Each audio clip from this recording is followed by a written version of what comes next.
Hello and welcome to my YouTube channel study time. और आज हम डिस्कस करेंगे साइन ऑफ ट्रिग्नोमेट्रिक फंक्शंस को। Sine of trigonometric functions class 11th का trigonometry का टॉपिक।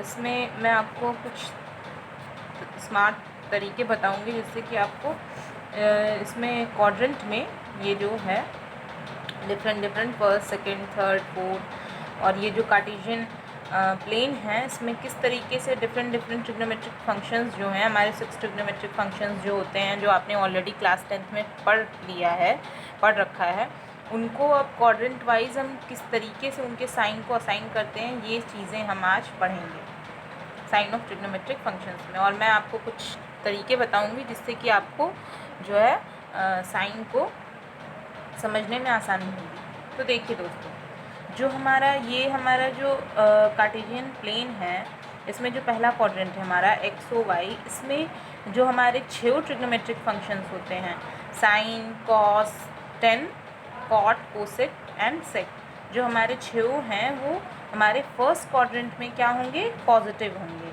फर्स्ट क्वाड्रेंट हमारा ऐसा क्वाड्रेंट है जिसमें 6 के 6 ट्रिग्नोमेट्रिक फंक्शंस क्या होते हैं? पॉजिटिव होते हैं। अब सेकंड, अगर में हम लोग सेकंड क्वाड्रेंट में आए तो सेकंड क्वाड्रेंट में हम देखेंगे कि हमारा साइन और कॉस जो होता है वो क्या होता है? साइन और कॉस इसमें साइन और कोसेक, उसका रेसिप्रोकल, साइन का रेसिप्रोकल कोसेक होता है। तो साइन और कोसेक हमारा सेकंड क्वाड्रेंट में क्या होता है? पॉजिटिव होता है। ठीक है। फर्स्ट क्वाड्रेंट में क्या होता है? हमारा सारे के सारे जितने भी 6 के 6 ट्रिग्नोमेट्रिक फंक्शंस हैं वो 6 पॉजिटिव होंगे। और सेकंड क्वाड्रेंट में हमारा साइन और कोसेक, ये दोनों ट्रिग्नोमेट्रिक फंक्शन क्या होंगे? पॉजिटिव होंगे। और बाकी के जो बच्चे हमारे 4 वो क्या होंगे इस क्वाड्रेंट में? एक्स प्राइम ओ वाई में क्या होंगे? निगेटिव होंगे। ठीक है। अब हम थर्ड क्वाड्रेंट में आते हैं तो थर्ड क्वाड्रेंट में हम देखेंगे कि x prime O y prime, जो हमारा थर्ड क्वाड्रेंट है, उसमें टेन और कॉट ये पॉजिटिव होते हैं, टेन और कॉट पॉजिटिव होते हैं। और बाकी के जो हमारे जो बचे हुए जो ट्रिग्नोमेट्रिक फंक्शंस हैं वो क्या होंगे? नेगेटिव होंगे। ठीक है। और फोर्थ क्वाड्रेंट में क्या होता है? फोर्थ क्वाड्रेंट में हमारा जो है कॉस और सेक जो है पॉजिटिव होंगे। और बाकी के जो 4 हमारे ट्रिग्नोमेट्रिक फंक्शंस हैं वो क्या होंगे? नेगेटिव होंगे। ठीक है। तो इस तरीके से हम लोग साइन ऑफ ट्रिग्नोमेट्रिक फंक्शंस को जो है समझ सकते हैं। इस सर्कल के फॉर्म में अगर मैं आप समझेंगे तो ज़्यादा सही रहेगा। और इस तरीके से ASTC मतलब all positive, sine positive, T for 10 positive and C for cos positive, and उसी के अकॉर्डिंगली उसका रेसिप्रोकल भी हम लोग क्वाड्रेंट में समझ लेंगे। ठीक है, ये चीज़ हो गई। अब देखिए, मैं आपको एक तरीका बताऊंगी जिससे कि आपको जो वैल्यूज़ हैं ट्रिग्नोमेट्रिक फंक्शंस की डिफरेंट एंगल्स पे, वो जो है कुछ एंगल्स पे ये आपको ध्यान में रखना होगा, बहुत ज़रूरी है। आपने 10th में भी पढ़ा होगा पर एक बार और देख लेते हैं।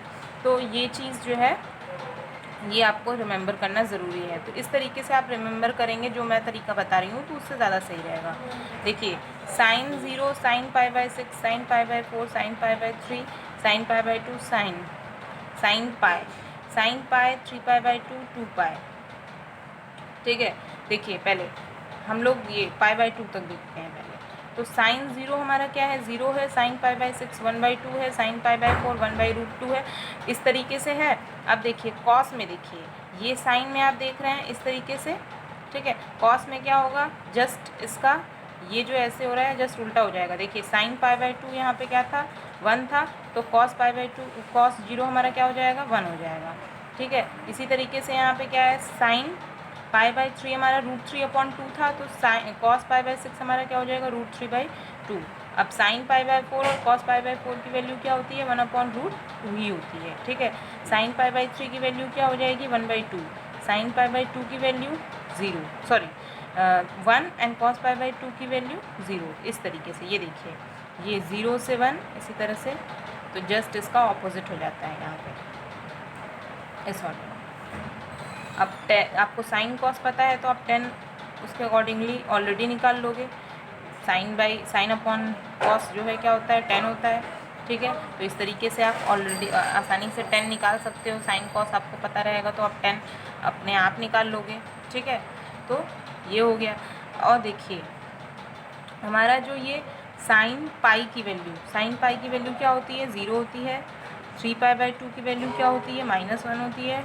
और साइन 2π की वैल्यू क्या होती है, 0 होती है। इसे आप याद ध्यान में रखना होगा।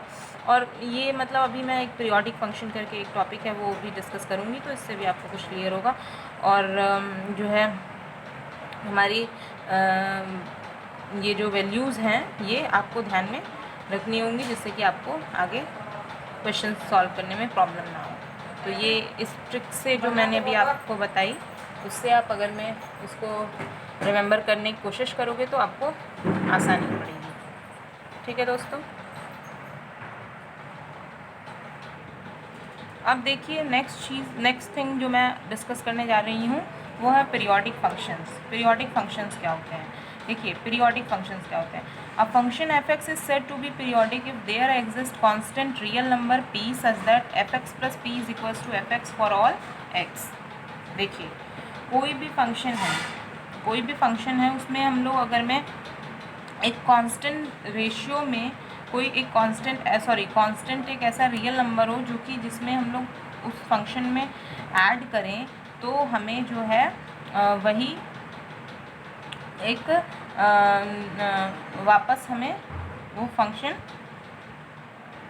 f(x) के फॉर्म में मिले। देखिए a function f(x) is said to be periodic if there exist constant real number p such that f(x + p is equals to f(x)। ये जो कंडीशन है f(x + p is equals to f(x), ये हमारी condition fulfil होनी चाहिए। किस तरीके से होंगी अभी मैं एग्जाम्पल में आपको बताऊंगी। The least positive value of p for which f(x + p is equals to f(x) is called the period of f(x)। देखिए cos थीटा + 2π ये कॉन्स्टेंट रियल नंबर है 2π। इसमें अगर मैं हम लोग कॉस में अगर मैं थीटा में 2π को अगर मैं ऐड करेंगे तो हमें वापस cos थीटा ही मिलेगा। ठीक है, cos थीटा ही मिलेगा। इसीलिए cos 2π + थीटा क्या होता है, cos थीटा। और साइन के केस में भी यही होता है, साइन 2π + थीटा क्या होता है हमारा, साइन थीटा। 2π यहाँ पे हमारा क्या हो गया, पीरियड हो गया, क्योंकि हमारा लीस्ट जो पॉजिटिव वैल्यू होती है जिसमें कि ये कंडीशन फुलफिल हो जाए f(x + p is equals to f(x), ये कंडीशन फुलफिल हो जाए जो है, तो वो हमारा जो लीस्ट पॉजिटिव वैल्यू होती है वो क्या कहलाती है, हमारी जो है पीरियड कहलाती है। तो साइन और कॉस का यहाँ पे पीरियड क्या हो गया दोस्तों, 2π हो गया। समझ में आया, बात समझ में आई। अब सेक और कोसेक का भी इसी तरीके से सिमिलरली क्या हो जाएगा, 2π हो जाएगा, क्योंकि इसके रेसिप्रोकल्स हैं। और टेन और कॉट क्या पीरियोडिक किस पे होते हैं, पीरियड पाई पे होते हैं। ये किस पे पीरियोडिक होते हैं दोस्तों, पीरियड पाई पे ये पीरियोडिक होते हैं। ठीक है, देखिए for any real number theta and any integer small n we have sine theta + 2nπ sine theta, इसी तरीके से cos theta + 2nπ cos theta, tan theta + nπ tan theta, cot theta + nπ cot theta, sec theta + 2nπ sec theta, cosec theta + 2nπ cosec theta. ये चीज़ आप ध्यान रखिए। यहाँ पे हमारा इसका पीरियड क्या होता है, साइन और कॉस का पीरियड क्या होता है, 2π होता है। और टेन और कॉट का पीरियड क्या होता है, nπ होता है। और सेक और कोसेक का पीरियड क्या होता है, 2π होता है। ठीक है, ये फॉर्मूले के फॉर्म में आप ध्यान रखिए। ठीक है।